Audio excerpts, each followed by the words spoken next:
Welcome back. It is Great Decisions. I think we're in our fourth week. We're almost halfway done. It's been a great series so far. It's been really interesting watching the topics pop up as the real-life things in our midst do something similar. So speaking of the International Speaker Series, as you know, I'm going to stand here throughout the entire run of this series talking about it. We kick off March 3rd at the Newmark Theater. We're moving out of the Schnitz into the Newmark. It puts you closer to the action. It is more intimate. Hopefully, it will be a richer, deeper experience. But Julian Castro is kicking off our series this year for our focus on youth and youth empowerment. And as of this morning, there are fewer than 200 seats left for the series. So we are extremely excited. So A, great time to purchase the series. B, even better time to renew your membership and save 10% on most of the seats. And C, you will not want to miss what promises to be an inspiring and urgent call to action for the next generation of global leadership. We're very, very proud of this series this year and hope you will enjoy it as much as we do. For those of you who wanted to hear Ambassador Gordon Sandland, we had to reschedule his talk because of the government shutdown. We have rescheduled his talk for March 25th at noon. It'll be in our offices. So you can join us for this look at transatlantic ties, tough choices ahead. That's on our website. I just put it up there this morning. You can sign up for it. A reminder that we are streaming this live. And last week it was a nice idea to have an interactive back and forth with the audience, but I'm in charge and we're not doing that. So what we need to do because of the streaming is we need you to be on the mic with a question, and I'm going to reiterate this as I do every time, which is you have to have a question. A question is 30 seconds or shorter. It has a question mark at the end. It is not a missive. It is not a manifesto. It is not, I want to bring up a point, and I'm looking at you, Scott Godden. Love you, but it's got to be a question. And by the way, Scott is speaking for us next week on U.S.-China trade deals, so come with points and missives and manifestos. It's going to be great. Anyway, excited for today. Oh, hey, let me talk about a couple things coming up. We have this really, speaking of youth and youth empowerment, we have this group of 20 to 25 high school students from around the region. We've been working with a different cohort every year. They are called Young Leaders in Action, and they come together once a month. They get leadership training. They do service projects in the community. They interact with the international youth that we're bringing to town, and they are going to rock democracy in the next generation in this community.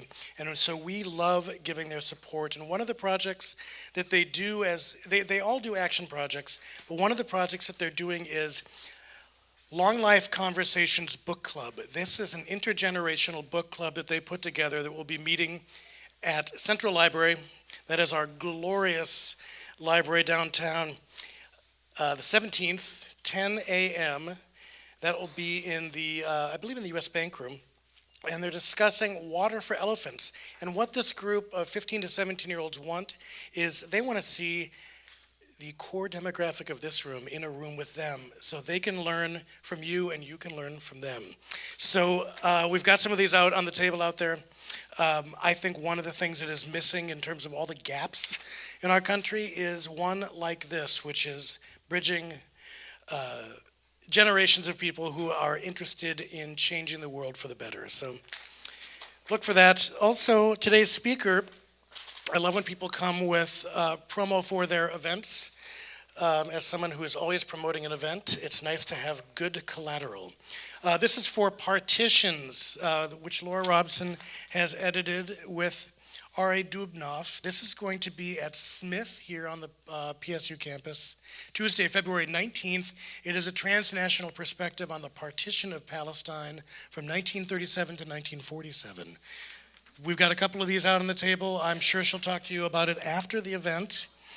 And with that in mind, if you remember when we did Great Decisions in Shattuck Hall about maybe 5 years ago, we had Laura as a speaker, and one of the things I remember the most was she said, yes, these are great decisions, but they are not ours to make. And that year, I think she was everyone's favorite speaker. So I'm really happy to have her back. I keep trying to get her back, but she's really, really busy. She's kind of a rock star in academia these days. She is associate professor here at PSU in the history department. Her most recent book, States of Separation, Transfer, Partition, and the Making of the Modern Middle East, explores the interwar history of forced migration, population exchanges, and refugee resettlement in Iraq, Syria, and Palestine under British and French colonial rule. All these things are very, very interesting to look at. Aren't we in this, is it the 100th year anniversary of Sykes-Picot? Yes, yeah, well, close. Yeah, anyway, okay. Yeah, it's been ongoing. Anyway, yeah. so these are things we should all be thinking about as, we are pulling out of international this and that and agreement this and that and the other things. So she is also the author of Colonialism and Christianity in Mandate Palestine and editor of Minorities and the Modern Arab World. And as I noted, Partitions is coming out in early 2019, and we're very, very excited to have her here today to talk about disorder and order in the Middle East. So give her a big hand. Well, thank you so much, Tim, for that very, very generous introduction. I'm delighted to be here to speak to all of you today, and I thought I would use the reading that Tim suggested as a kind of jumping off point for talking about some of these same issues from a historian's perspective, right? I think that you all get a lot of political science perspectives in here, which is appropriate, but it's always, I think that historians ask slightly different questions about so-called great decisions, and again, that's a term we can talk about at the end as well. And so I'm really pleased to have a chance to talk about this from perhaps a slightly longer frame perspective than we sometimes get when we're discussing the regional disorder, as Lawrence Potter puts it, in the Middle East. So this term disorder really stood out to me in looking at this article. What does it mean for a region to be in disorder? And it seems to me that Lawrence Potter in this article is talking, what he really means when he talks about disorder is the unraveling of previously stable authoritarian states, right? And that there are ways in which I think this particular piece rather avoids the longer term question of how these regimes came to power in the first place, and perhaps the bigger historical question of why legitimate democratic rule, by and large, has not, I think we could fairly say, characterized the 20th and 21st century Middle East. So what I want to do here to start off is to move away, at least for the time being, from this concept of disorder, although I do want to come back to it at the end, and think instead about something else as a kind of counterpoint. And that is what I'm calling the long crisis of liberalism that the Middle East has been facing for more than a century.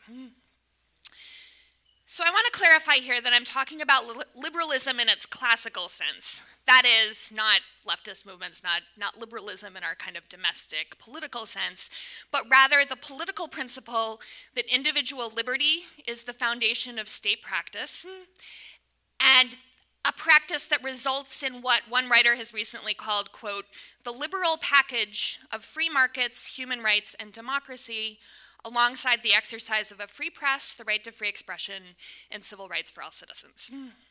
So liberalism in this classical sense has been embodied institutionally in democratic, secular governments, broadly speaking, with some kind of interest in international cooperation. And of course, I don't think it will come as a surprise or a shock to anyone in this room that the Middle East as a whole, for quite a long time, has stood in international discourse as an example of illiberalism, represented primarily by autocracy, theocracy, corruption, sectarianism, fundamentalism, all these words that get checked, right, in this article that you had to read for today. And all of which are often viewed, I think too often viewed, uncritically viewed, as long-standing and maybe even permanent aspects of Middle Eastern political culture that are well nigh impossible to change. And it is certainly true, nobody could deny, that the Middle East today, besides being mired in some of the worst violence the world has seen in decades, is in fact almost completely dominated by illiberal and anti-democratic regimes. So I'd like to take a closer look at today's Middle East and its historical relationship to liberal democracy. So maybe the quickest shortcut to thinking about the kind of comparative practice globally of liberal democracy is just to look at some already compiled ratings, right? We don't need to reinvent the wheel here. The Economic Intelligence Unit puts out this much-cited democracy index. I'm sure some of you have seen this before. It comes out in The Economist every year, that ranks every country in the world on its democratic practices and categorizes them. And there are 4 categories, as you can see: full democracies, flawed democracies, hybrid regimes, and authoritarian regimes. For what it's worth, the United States, since 2016, has fallen not into the category of full, but the category of flawed democracy. Yes. Actually, its ratings have been dropping. I believe it's at 25 this year, which puts it not very close to the top of the category of flawed democracy. So, here I've kind of excerpted Middle Eastern regimes, right? Let's see how it fares. Not so well, right? There are no Middle Eastern states that achieve the ranking of full democracy. 2, Israel and Tunisia, are categorized as flawed democracies. 5 are hybrid regimes, and the rest, 13, are authoritarian states. And this measure actually is even perhaps more generous than we might think, because it doesn't actually it doesn't demonstrate the numerous other anti-liberal developments in the region over the last 5 or 6 years. The coup that replaced a democratically elected government in Egypt in the summer of 2013. The ongoing and escalating military occupation, seizure of property, and construction of illegal settlements in the Israeli-occupied West Bank and East Jerusalem. And of course, in Syria, we have the devolution of a once promising democratic revolution that has now turned into the 21st century's most disastrous war so far. So, it seems that the Middle East barely registers in present-day accountings of global liberalism and democratic institutions. But if we think historically, if we take a longer time frame, liberalism and liberal democracy actually has stood as a consistent goal and a consistent interest of populations on the ground in the Middle East throughout the 20th century, right up to the present day. So what I want to do with you today is to look at some key moments where liberal political visions, democratic political visions, have been important in the 20th century Middle East, and I want us to think together about why they failed. And I think that's a question that can certainly shed some light on the emergence of an illiberal regional politics, but that also, I think, more broadly suggests clearly some of the barriers that liberalism by itself can't jump, that it can't jump ideologically. And those are money and military power, right? All right, so we're going to back up chronologically. And I'm going to present you with a few kind of chosen moments for you to think about. Most of these, not all of them, but most of them are referenced briefly in your reading. And we're going to talk about Syria in 1918. We'll talk about Palestine in 1935, Iran in 1953, you'll probably know why that is, and Egypt in 1979. And I want to emphasize that these are not even close to being the only moments that we can identify across the 20th century Middle East where liberalism was defeated in some way. But I think they are useful illustrations of the wide variety of actors and institutions, both internal and external, that worked against, specifically, deliberately, and purposefully, worked against the institutionalization of liberal political practice across the region. Some of them are kind of obvious turning points and others aren't. So let's take a look here. Okay, so let's start in Syria in 1918. At this moment, Syria was what was called one of the Arab provinces, the Arabic-speaking regions of the Ottoman Empire. And the Arab provinces had been important and well-integrated parts of the empire for a very long time. They were mostly run by local notable families, Arab families, Syrian families, who had significant and long-standing ties to Istanbul, but who also enjoyed legitimacy and standing in their own communities, right? So I think the reason I'm saying this is that when we think about Ottoman rule, you know, it's easy to think about it, and it has been presented in kind of later nationalist literature as basically illegitimate rule that was, you know, perpetually being challenged by nationalist movements. That's really not true in the case of the Arab provinces. It's considered a basically legitimate overseer. Its kind of imperial rule is very, very different from the much, you know, from the brutalities of later British and French colonial rule, for instance. So we need to think of it as being in something of a different category. And it's also important to note that throughout the Arab provinces in this period of the kind of late 19th and early 20th century, there were a lot of people who had very strong interests in constitutionalism, in concepts of representative democracy, and a lot of them were advocating for reform within the empire, not for separation from it, right? So they wanted to remake the Ottoman Empire as something in which constitutionalism and democracy would reign within this broader imperial space. So, for instance, they tended to envision some kind of decentralized Ottoman state where Greater Syria would have a viable existence as a kind of semi-autonomous but still imperial polity. During the war, this started to change, partly as a consequence of some very oppressive policy decisions coming from the Ottoman center, which was kind of increasingly dominated by an authoritarian party, and during the war itself engaged in some very harsh forms of requisitioning, of conscription, crackdown on press freedoms and on political activisms, which kind of came to a head in the infamous executions of a number of Arab activists in Syria and Lebanon in 1915 and 16. And this Ottoman violence also took place alongside a major famine in the late years of the war in Lebanon and Palestine that was caused partly by an Allied blockade of the port that was explicitly intended to provoke starving populations into rebellion against the Ottoman state. So the British Army, which for Mesopotamia and the Levant campaigns was composed almost entirely of Indian colonial troops, worth noting, made its way north through Iraq and took control of Palestine. It faced a number of military setbacks that led British officials to think they needed some kind of local backup. And in 1915, the British representative Henry McMahon negotiated an agreement with Sharif Hussein, the Emir of Mecca, stating that in return for military assistance, so this is T.E. Lawrence's Arab revolt, right, against the Ottomans, that the British would back a post-war independent Arab state to include territory in the Hejaz and Greater Syria. We shouldn't mistake this by itself as a liberal moment, right? Sharif Hussein himself was interested in putting together some kind of dynastic state for his own family. He himself was not interested in Arab nationalism, and he certainly had no interest, less than no interest, in democratic representation.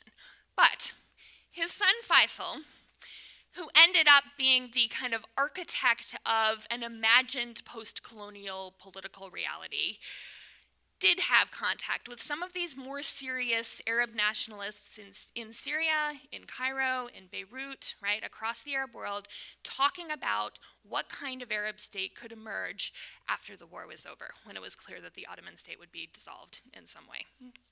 And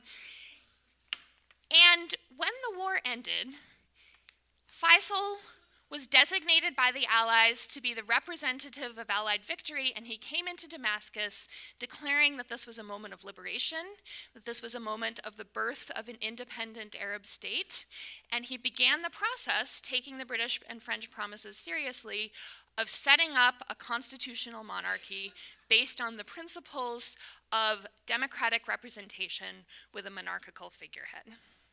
So we can see some of the kind of political principles of this moment in 1919 with the General Syrian Congress that was brought together to kind of determine what this state would look like, right? So this sort of thing should be, pretty recognizable, right? A democratic civil constitutional monarchy on broad decentralization principles, safeguarding the rights of minorities, right, under Faisal himself. it's worth noting that these Syrian activists specifically name-checked Wilson himself as in defense of this vision of self-governance in the post-war era, right? So they're conscious of what's happening in other parts of the world. They're conscious of the drawing of borders in Eastern Europe, for instance, the declaration of places like Poland as independent states, and they want the same for the Middle East, and they believe that the agreements that they came to with the Allies during the war gives them legitimate cause to claim the right to an independent state. So, what happens next? Faisal began formally setting up his constitutional government in March of 1920. That summer, the newly constituted League of Nations, which also received its beginnings right at the peace negotiations right after the First World War, gave its formal stamp of approval to what it called a French mandate, essentially a fig leaf for a new form of colonial rule over Syria. The French army invaded. It forcibly deposed and deported Faisal, and it set up a military occupation in Syria that immediately aroused enormous, really basically universal opposition from the population, to the extent that there was a massive rebellion involving virtually the whole country only a few years later that went from 1925 to 27 and was ended as the French essentially bombed the civilian population into submission. This is what Damascus looked like after the artillery bombardment in October of 1925. This was at the very beginning of the revolt. This went on for some years, right? It doesn't end until 1927, by which time we have thousands and thousands of casualties and, of course, tremendous loss in terms of infrastructure of the country as well. So, I want to think about the meaning of this event in a kind of discursive sense. The League of Nations and the peace talks and the architecture of Wilson's, declarations of self-determination, all of these revolved around a language that was demonstrating a kind of theoretical, rhetorical anti-imperialism, right? And the Syrian Congress and Faisal himself understood and appropriated and broadcast that very same language back to the international system, right? They talked about sovereignty, they talked about liberty, they talked about independence. Now, we have a situation where those bodies, the League of Nations, the British and the French, who are making noises about self-determination and independence at the talks themselves, come back and destroy Syria militarily, and in service of the imposition of a new kind of imperialism, right? Because Syria actually hadn't been a colony in this way prior to this period, right? It was not used to the idea of being ruled by colonial masters. This is a new thing, a new empire, a new colony in 1920, right? Very, very late. We have a late imposition of a new kind of imperialism by the most violent means. And this European military destruction of this vision for an independent Greater Syria, it's hard to know what might have happened with Faisal's government, but we can also say this is still remembered as a kind of what-if moment, right, for nationalists across the Middle East. This has not been forgotten, that this is a moment where the supposed liberal vision of the West was clearly demonstrated to be empty, hypocritical, and violent, right? So this is something that has made up part of the collective memory of state building, not just in Syria, but across the region, right? And we should remember that mandates were imposed violently elsewhere as well, in Palestine, in Iraq, in Lebanon, and more briefly in Jordan. All right.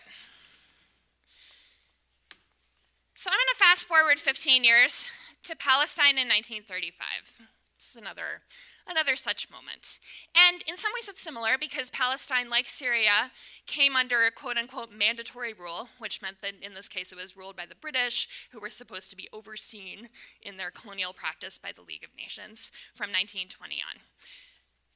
But of course, Palestine was also a special case because the British and then the League of Nations had agreed that a colonial government there had an extra responsibility that did not have bearing in the rest of the mandate territories.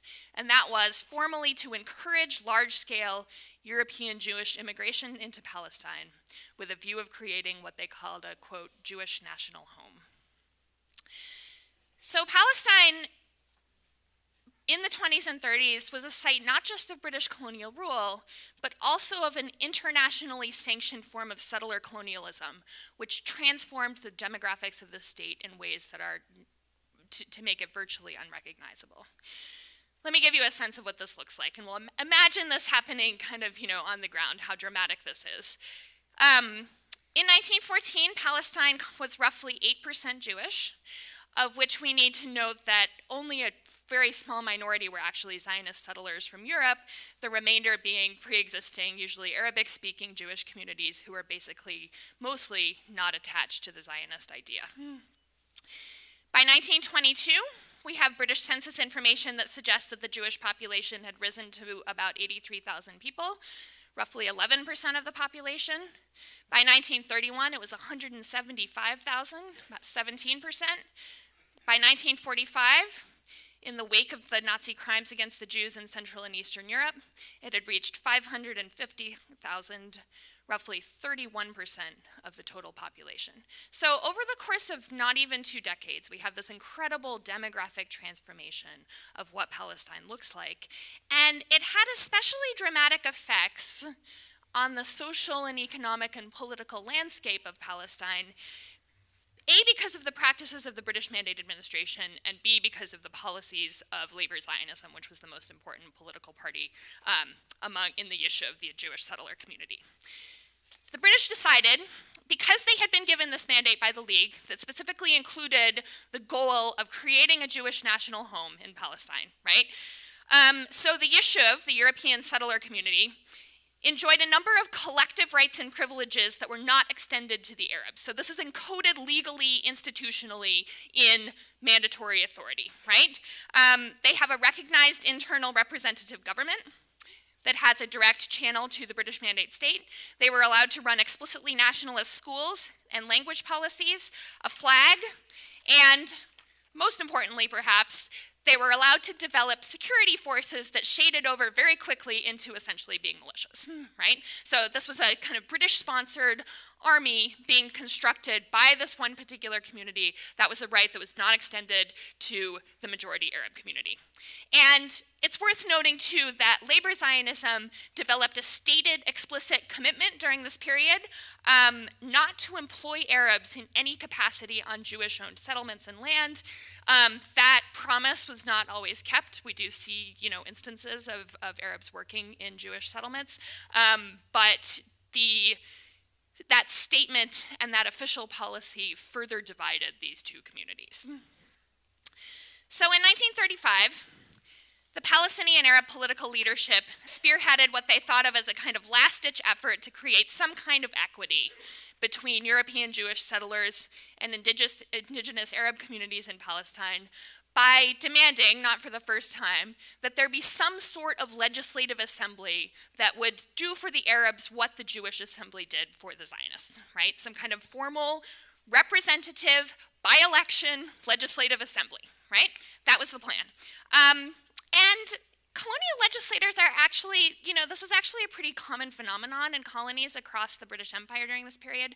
So it's not an unknown idea to have a colonial legislature that was operating in, at least kind of theoretically electoral ways. But in these negotiations, over this idea of a legislative council, the British refused to allow any Arab council the right to even discuss the issues that they said were written into the mandate that were thus non-negotiable. What are those issues? Immigration, land sales, dispossession, right? All of the things that matter most, the only things that really matter in this particular political landscape, right? So they wanted to strip this colonial legislative assembly of any of its power before it even got started. And a hopeful visit by a number of leading Palestinian activists to London on this issue ended in disappointment and sparked the first of a series of general strikes in April of 1936 that spread across the rural areas of Palestine by the following year and ended only in a massive British military crackdown in 1938 and 39. So I have a couple of images of this. I think it's really centrally important to note the utterly brutal nature of the colonial response for these demands to liberalize the political system in mandatory Palestine. This is a moment where the British developed, well, built on and further developed, let's say, a whole range of what they called counterinsurgency techniques, which were actually mostly drawn from Ireland. And in fact, they recruited some of the old black and tans who had operated in Ireland, cracking down on revolution there, to imported them to Palestine for the same purposes here. So what do we have? Collective punishments, bulldozing villages, targeted assassinations, public executions, arrests and deportations without trial, and the systematic use of torture. All this has been extremely well documented, right? There's no question about that any of these things happened. And it's also worth noting that in the course of this reaction to the revolt, the British almost entirely destroyed the Palestinian Arab political elite through imprisonments, through deportations, and through executions, and that in some ways partly explains the ease with which the Zionist military wing was able, a decade later, to forcibly expel most of the Palestinian Arab population from what would become the new state of Israel 10 years later in 1948. So I hope you see what I'm trying to get at here in these first two cases. We have two cases here in the first half of the 20th century where local calls, real, serious local calls for liberal political systems, or at least some kind of liberalization of the systems in place in the case of Palestine, were defeated. And they were defeated not philosophically, but militarily, in both cases, by external authorities who were claiming to hold liberal principles as fundamental truths. It is no wonder that we start to see a kind of cognitive dissonance emerging on the ground over the coming years, over concepts of autonomy, democracy, and representation. The words and the discourse and the rhetoric coming from global superpowers like Britain and France don't seem to match the brutalities, the dispossession, and the almost total denial of civil and political rights on the ground. Our third example is probably better known to the American public. That is the replacement of a democratically elected government with a deposed and discredited authoritarian monarch in Iran in 1953 through the mechanism of a CIA-engineered coup. Not, by the way, the first one. The US had been involved in 1949 in a military coup that replaced Syria's brand new democratically elected government with a military leader who had agreed to fast-track a held-up oil pipeline that went through Syria from the Gulf to the Mediterranean. So this is actually not a new idea, right? People sometimes present this as kind of, the early stages of the CIA, but actually this has been going on really from the war. It was an outgrowth of the OSS, which is the kind of precursor to the CIA during the Second World War. So constitutionalism as a theory and practice actually had quite a long history in Iran, where liberal activists and intellectuals had been seriously discussing constitutional and secularizing modes of government since at least the late 19th century. We'd had a constitutional revolution in 1905 that led to the establishment of an assembly, and constitutional and liberal democratic ideas continued to offer challenges to both the Qajar and, after 1925, the Pahlavi regime.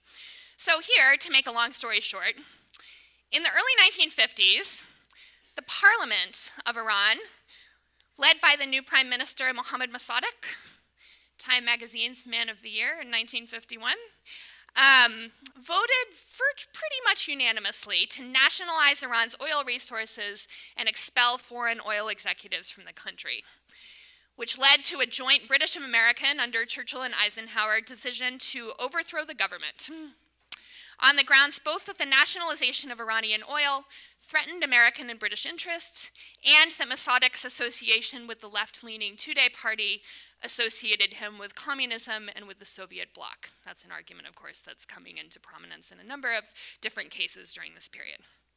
So, in 1953, the CIA removed Mossadegh, reinstalled the Shah, and began a new era of authoritarianism in Iran that by the 1970s was arguably moving into totalitarianism, complete with the use of secret police, of disappearing people from the streets, of the permanent imprisonment and sometimes total disappearance of political prisoners, right? All the apparatus of a modern totalitarian state that was militarily and financially supported by the U.S. So this, I think, is an interesting case because this undermines liberalism in two different ways, right? First of all, of course, it overrides the democratically made decisions of a democratically elected government. And also, by declaring, at least privately, there was actually no open admission of the CIA's role in this until 2000. So we've had a long history of denial of this particular event. But declaring eventually that the coup was undertaken specifically to defend a global liberal agenda against communism, right? And it's also important to note that once this happened, forces inside the state, the Shah himself and his supporters, who are mostly drawn from the army, colluded in this defeat of a liberal political agenda, which is, a pattern that repeats itself many times, not just in the Middle East, but across the globe during these Cold War years. So we have a situation where the foes of liberalism come from both the inside and the outside, and they defeated, militarily, with violence, defeated a local and national movement for a liberal political system. Again, liberal in the classical sense, democratic, egalitarian, open, in the interests of global dominance and the Anglo-American politics of oil. And of course, this had major consequences, which I think few of us now would describe as positive. The revolution of 1979, in which Khomeini made use of this discrediting of Western rhetoric of liberal democracy to install a distinctly illiberal Islamist regime. Though it's probably worth noting that even in that context, the idea of constitutionalism, the idea of parliamentary governance, retained enough popular support that they actually formed part of the basis for the structure of the new Islamic Republic of Iran, which does in fact continue to hold elections, although not free ones. All right, I have one final example, and then we'll open it up to questions. And this is the year before the Iranian Revolution, where there's another slightly kind of subtler example of the undermining of liberalization movements from both within and without. In Egypt in 1979, a beleaguered authoritarian ruler named Anwar Sadat turned to external sources to shore up a floundering regime and entrench the political and economic privileges of his supporters. So 2 years before, in 1977, Sadat had faced riots that were called the Bread Riots in response to his economic policy that was called the opening, right? The infitah of the Egyptian economy, which essentially meant very little more than abandoning the food subsidies on which poor Egyptians had come to depend as a condition of accepting IMF loans to reduce Egypt's national debt. Egypt is actually in the 1970s was the site of a very active labor movement that was seeking to challenge some of the cronyism, the corruption, the authoritarianism of the state, as well as largely was opposing some of the Islamist movements that were coming to prominence in Egypt in the 1970s, the Muslim Brotherhood in particular, although that's been around for a long time, since the 20s, but others as well. So Sadat is facing riots that seemed serious enough that he needed to look for another source of income to stabilize his regime. The Camp David Accords of 1978 offered just such an opportunity. And Sadat had other reasons for participating as well. He did want to stabilize relations with Israel, mostly because that would mean that he could free up some of the resources that had been going into military confrontation over the years to deal with his domestic political situation. But we cannot deny that his decision to move ahead with the Accords was also influenced by the absolutely enormous package of military and financial aid that the United States was offering to sweeten the deal. In 1979, $1.3 billion worth of military aid alone, not counting other forms of economic aid. This money is what stabilized the Sadat regime, which was facing so many internal challenges. And it also meant that in the future, the state would have the economic and military resources to maintain its authoritarianism. And this is a bargain with which the United States was quite satisfied. So, here again, as elsewhere, homegrown authoritarianism had been bolstered against internal liberal democratic challenges by an external power for its own reasons. And it's even more remarkable that here it is wrapped up in a moral package, right, that presented Camp David as a breakthrough in relations between Israel and the Arab world. Sadat and Menachem Begin shared the Nobel Peace Prize for their efforts, notwithstanding the general condemnation of the deal, not only by the Palestinians, but by most of the rest of the Arab world. And eventually resulting in Sadat's assassination, not very long afterwards. And there's a coda to the story, right? Which is that when the newly democratically elected government of Mohamed Morsi was overthrown in 2013 by a military coup, this aid was temporarily suspended, right? But 2 years later, Obama restored the aid, providing the newly installed military regime of El-Sisi with 12 F-16 fighter jets, replacement kits for 125 Abrams tanks, 20 Harpoon missiles, and $1.3 billion in annual military funding, thereby ensuring considerable government capacity to continue to resist any domestic cries for political liberalization over the near to medium term. All right, so to wrap up, I want to come back to the beginning and think a little bit about what these narratives, which as I said earlier, are not by any means the only ones that we could discuss, actually tell us about trajectories of liberalism and the ways liberalism can find itself in crisis. First of all, I cannot emphasize this enough. We need to recognize that the failures of liberalism in the Middle East do not indicate a lack of interest in liberal democracy, as has sometimes been suggested. In fact, I think quite the opposite is true. We've seen through the 20th century repeated instances of considerable political commitment across the Middle East to constitutionalism, to representative democracy, and to popular sovereignty. But in many, and maybe even most of those instances, other forces have aligned against those liberal democratic interests. Most notably, although not exclusively, external intervention by ostensibly liberal democratic powers to support illiberal political structures to serve their own interests. And this kind of intervention can often find common cause with authoritarian actors domestically, as has happened in both Iran and Egypt, and, crucially, be defended to both local and international audiences as bolstering order. So, to return to Mr. Potter, the concept of disorder, of regional disorder, I would argue historically has been used mostly to get rid of democracy in favor of authoritarian rulers who are willing to support external corporate interests. So, in many of these cases we've talked about, we can trace specific pathways through which liberal democracy was actively defeated as a political force, right? Often by external military intervention on the part of powers loudly proclaiming their commitment to liberal principles. So here's what we learn from the modern history of the Middle East, that the causes of liberalism, equality, free expression, and the rights of individuals don't just naturally win out, right? There's no trajectory of global progress here. What we think of as the moral imperative to liberal governance doesn't somehow magically translate into actual political power. And the failures of these 20th century movements, as well as the more recent failures of the Arab Spring, can show us something. They show us precisely how liberal and democratic agendas fail to overcome the structural barriers of power, money, and military authority more often than not. They show us how difficult it is, how many pieces have to be aligned in just the right way for liberalism to emerge and then begin telling a morally triumphalist story about itself.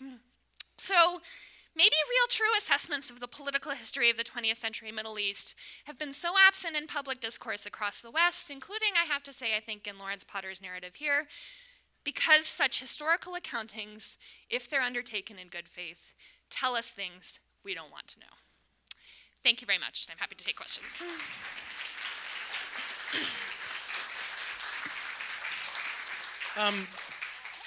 Sandy, I'll get to you in a second. I have the mic, so I'm going to ask the first question. So you just said something about the failure of the Arab Spring. As a historian, there was often a long arc to revolution. Do you think it is too soon to be able to pass judgment on failure or not failure in the region?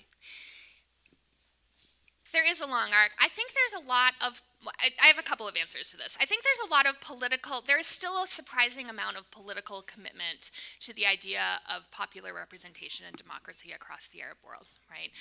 But I also think it is very difficult for these movements to overcome the kind of violence that's being thrown at them, right? So in the absence of external actors who are doing absolutely everything they can to crush these movements militarily, right? And, we have to acknowledge the U.S. has been a huge part of this. What the United States did in Egypt, restoring military aid to an authoritarian state, has meant the end of the Arab Spring movement there, right? It's over for now. I think another thing that has happened is a problem with revolutions in general. Well, two things. One is that in the moment of revolution, we can agree on a common enemy, but we don't necessarily have a vision for a common future political landscape, right? That's something that is by no means specific to the Middle East. It happens across the globe, historically, everywhere, right? So that's one thing. I think another thing that's happened is that because of the violence, a lot of the leadership that we might once have seen kind of emerging across the region, I'm thinking particularly of Syria, but also Iraq, Egypt, Palestine, Lebanon, have gone elsewhere, right? They're working in diaspora now. And that's a real loss, I think, for the region. And it's something that, the stabilization of conditions so that we can have a political class that could return would be a step in the right direction towards ensuring some success for those movements. I assume by your graph up there that under the authoritarian end of it, the least authoritarian is Jordan and the most is Syria. Is Right. that correct? That's correct, yeah. Could you explain what it is that makes Jordan authoritarian and how it's working in that country? Jordan has it's a monarchy. It does not have real representative government in any sense of the word. It is mostly supported. It's what we might call a rentier state, right? It's supported mostly by money from sources other than taxation of the population. That is external. In the case of Jordan, mostly external assistance from the West. That's a very, very long-standing condition. In fact, I think you could argue Jordan has been basically the same kind of state since its inception, and it has never had any of the trappings of democracy, really. And in fact, in recent years, Jordan, not just in recent years, but notably in recent years, the Jordanian government has proven itself willing to do some serious crackdown on political dissidents within its borders. So I don't think there's much, it's less violent in some ways than some of these other places, right? But it is not, it is still an authoritarian state in that it is not run by democratic representation. In fact, there are really no structures that suggest that that's even a goal for the regime. Hello. Thanks very much. I think that's a really important corrective that you've given us today. But my question has to do with what you mentioned as being a number of other narratives that we could talk about. Mm-hmm. So I just would like to get your quick impression of the inherent compatibility or incompatibility of Islam with liberal democracy, because that obviously is a significant factor in the region, and also particularly Arab authoritarian patriarchal strongman traditions, and whether or not those two factors play as important a role as what you've talked about here. So this is a really common line of thinking, particularly in media sources, about the kind of potential cultural incompatibility, right, of the Arab world, of Islam, with the idea of liberal democracy. I think this is actually a place where some historical analysis can help us out. The Arab world has been a broadly secularizing space for most of the 20th century, right? Islamist movements are a relatively new addition to the panoply of political parties in the region. They really don't emerge until the 1970s as a result of the failures of Arab nationalism, which was explicitly a secular movement, right? Very, very explicitly a secularist approach. So I think we do see, there's no question, right? We do see the rise of Islamism in Egypt and then in other places after 1967, after the military disasters of 1967 and the loss of territories to Israel. But it is still, I think, not, I would argue that depending on which part of the region you're looking at, it's still really not a movement with mass appeal. And in the places where it has had mass appeal, those are places where there is essentially no state, right? I'm thinking particularly of Gaza, for instance, where Hamas owes its popularity partly to the fact that it has stepped into a space with no services and done things like, I don't want to be constituted as defending the group here, but we have to acknowledge that part of its appeal has to do with the fact that it's providing social services that nobody else is providing, right? Food, schools, water, all these sorts of things. So I think we have a long history of Islam coexisting perfectly fine, right, with secularist movements across the Arab world, right up until the 1970s, when it became clear that the external powers were never going to allow the emergence of any really democratic regimes across the region. So I don't see it. I think when we look historically, there's just no evidence for this. We don't see it. It's been a secularizing space before. We can still see spaces where that's true. I think where Islamism has thrived, it has thrived because of the failures of nation statehood, the failures of nationalism, and the entrance of external actors. And we shouldn't forget, too, that Islamism has had some help from external actors as well. One of Hamas's early funders was the Israeli state. So that's something to keep in mind as well. Thank you very much. You described the consequences of the British decisions in Mandate Palestine. So many decades after, I wonder how the British feel about that today. Are there any individuals, institutions who have expressed a view that, gee, maybe we should have done things differently? It's interesting. I think there actually has been a little bit of a moment of reckoning in the British political culture recently. There was a lot of discussion. So it was the 100th anniversary of the Balfour Declaration in 2017, and there was a lot of, coverage of it. So the Balfour Declaration was the original document by which the British government declared its public support for the project of Zionism in Palestine, right? Its public commitment to the idea of mass European Jewish immigration to Palestine, which would be made possible then under British rule. So I think it's been something, it's a legacy of the British Empire that people have not wanted to discuss for a long time. But I think I see some cracks in that at the moment. I think there are some people emerging who are saying we need to think of Balfour. There was an interesting article in the London Review of Books last year that said, we all confess about Cecil Rhodes, but what about Balfour, right?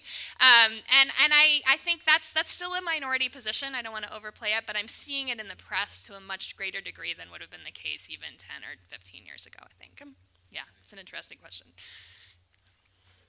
You gave the example of Hamas trying to help their people.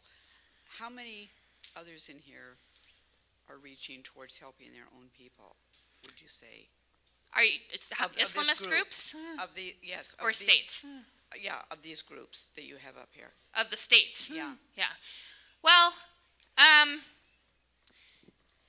it's a complicated question, right? Because regimes are interested in assisting their supporters, right? I'm not sure it's as easy to say. I'm not sure regimes in general, Middle Eastern or otherwise, are necessarily actually dedicated to the assistance of their own populations, right? And in fact, I think some of these authoritarian states, Jordan is an example, but like Saudi Arabia, the UAE, Qatar, these are places that dispense huge amounts of aid to their own populations as a mode of kind of political pacification, right? This is how the Saudi Arabian regime has stayed in power. It basically cuts checks to its citizens, right? Not to rebel. So I'm not sure. I don't think we should think about states as humanitarian actors, right? I think we should think about regimes as actors that are trying to stay in power, that will do the things that they perceive as necessary to stay in power. Sometimes that includes assisting populations, and other times it doesn't, right? And sometimes it includes helping some populations and not others within a state. So I'm not sure that's kind of the way to think about what's happening here. And I actually don't think that's specific to the Middle East either. I think regimes around the world make those calculations, including our own administrations here. So I guess I would take a more cynical perspective about the role of regimes in states than that. I was struck by the fact that the CIA sponsored a coup in Syria because of a desire for a pipeline running through Syria. And I've heard speculation that part of the reason for the proxy war today in Syria is a desire by the Gulf states, including Saudi Arabia, Kuwait, and others, to put a pipeline through Syria to supply Europe with natural gas, which would also serve U.S. desires to give Europe an alternative to Russian gas. So I'm just wondering if there's any credence. Is there any credence to that theory that oil and gas politics is part of what's driving the proxy war in Syria? I don't have any specific information about the pipeline idea, although I have also heard that. On the other hand, I think that there's no question that oil and gas has been the major driver of American policy, and really European policy as well. I mean, when we think about what these mandates were for, why did the British want control over Palestine? It was certainly at least partly because of this oil pipeline that went through Palestine to Haifa, right? Which was actually a target of the revolutionaries during the revolt. That one of the things they did was to send people to destroy the pipeline, and the British put in place both British and Zionist defenders of the oil pipeline. So places that we don't always think about as being part of the oil economy really are. I think Syria absolutely falls into that category, Lebanon as well, that are not really oil producers in that way, but that are important regionally to put together a viable oil system that will benefit external parties, right? So I don't find it an implausible idea, and I think there are certainly kind of historical antecedents that suggest that this has been a rationale and intervention many times before. Yeah. So the examples you gave are really interesting because we have a couple decades since then where we can evaluate them and say, okay, this has clearly caused a negative consequence. Are there any examples now that you think we should be watching that might have kind of an either liberal tilt or the opposite effect that might be going on in the more recent history? I know Arab Spring, of course, but then kind of incidences now that we should be watching, maybe also in light of increased globalization and social media, and then also, I guess, proxy wars and, for example, bringing Sudanese fighters in and I mean, I think this kind of intervention has continued, obviously. I, didn't talk about the American invasion of Iraq, but it wouldn't be hard to put it in the same category. Interventions in Libya, interventions in Syria itself. I think that we clearly events over the last 2 decades have followed very much the same pattern. And I think, one of the reasons you were saying negative consequences, and this is a point I want to highlight, because I think we have to think, why does this go on when it's so clear that it results in disaster for the countries involved? Well, the consequences are negative for everyone, right? These are money-making enterprises, and as money-making enterprises, they work. And I think that's really why this has continued. Despite the kind of humanitarian tragedies that unfold on the ground over and over and over again, and the trampling of any form of liberal democracy that we might otherwise see emerging. So, I think that we can point to lots of more contemporary examples that follow on the same patterns as, British and French colonial violence or American Cold War interventions. It's the same sort of thing, and it points away from ideology and towards economics. Go ahead, Scott. Very unfair question with the geography you've laid out. Could you speak to how the Sunni-Shia dynamic, which has established economic, political relationships in many of these places, speaks in your theory here? So I didn't really speak very much about this, but there's also, so part of the kind of colonization of the region in the 1920s and 30s involved the deliberate encouragement of sectarian divides. So that is by putting into place things like communal representation. In Lebanon, for instance, the French installed a system that was designed to permanently put the Christians in political power, by which you had to declare a membership in an identitarian group, which was recorded on your, national identity card, and then you could only vote as a Christian or a Muslim, a Sunni or a Shia in elections, right? So those kinds of, we also have separate franchises, we have separate courts under both British and French mandatory rule in places from Palestine to Iraq to Lebanon to Syria. There is a kind of tying of economic privilege to sectarian identity that happens through the colonial period that ends up being very difficult to reverse. So in Iraq, for instance, the British routinely preferred Sunni ex-Ottoman officers and hired them to the exclusion of just about everybody else into the colonially dominated civil service and army. These things produce divides, right? So I think historically speaking, we need to recognize the relative newness of some of the, I'm not saying this is these are not new social categories, right? They're not new religious categories. I'm not suggesting that the Middle East has a past of kind of idyllic coexistence. But it does have a past of coexistence with considerably less violence than has been the case since the imposition of colonial rule and its aftermath, right? And we do need to recognize that there are ways in which the mechanisms of the modern state have made sectarianism into something it was not prior to, say, 1914. Right, so I think that's probably a good point to close on, because that's something where historians can really help us to correct the record about the role of religion and politics in the region. And I hate to give Laura the metaphorical hook, but we have another class that is waiting to meet in here. So give Laura a hand. Thank you all very much. We also cannot linger in here because there's a class waiting to start, and we don't want to impede their progress and their education. So.